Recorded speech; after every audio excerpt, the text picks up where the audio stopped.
గ్రామంపై వారి వంతుగా, ఎందుకంటే మారుమూల ప్రాంతం, మూడు గుడిసి తండ్రులు అయిన మారుమూల ప్రాంతం, ఆ ప్రాంతం నుంచి మీరు చైతన్యవంతులుగా ఇంత మంచి కార్యక్రమాలు చేస్తున్నందుకు మీ అందరికీ నేను అప్రిషియేట్ చేస్తూ, అదేవిధంగా ఇవాళ ఈ యువ చైతన్యం అని చెప్పి, బంజారా చైతన్యం అని చెప్పి మీరు ఒక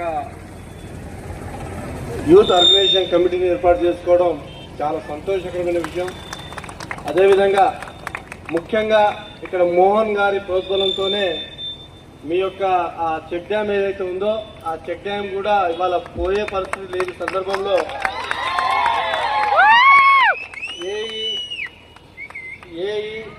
డిఈ వరకు కూడా ఫాలోఅప్ చేసుకుంటూ ఇవాళ మంజూరికి దర్యాప్తులో దగ్గరనే ఉంది, మంజూరు అయింది.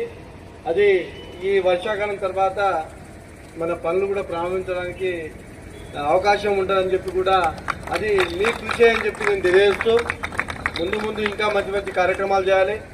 ఇక్కడ ఒకటే భేదాభిప్రాయాలు ఉండొద్దు, తారతమ్యాలు ఉండొద్దు, రాజకీయాలు వద్దు.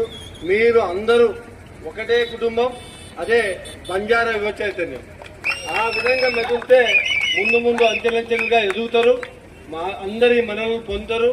మీరు కూడా భవిష్యత్తులో ఈ దేశాభివృద్ధికి మీ యొక్క సహసహకారాలు అంతాయని చెప్పి తెలియజేస్తూ, మీపై నా యొక్క ఆశీస్సులు ఉంటాయి, నా సహసహకారాలు ఉంటాయి. నా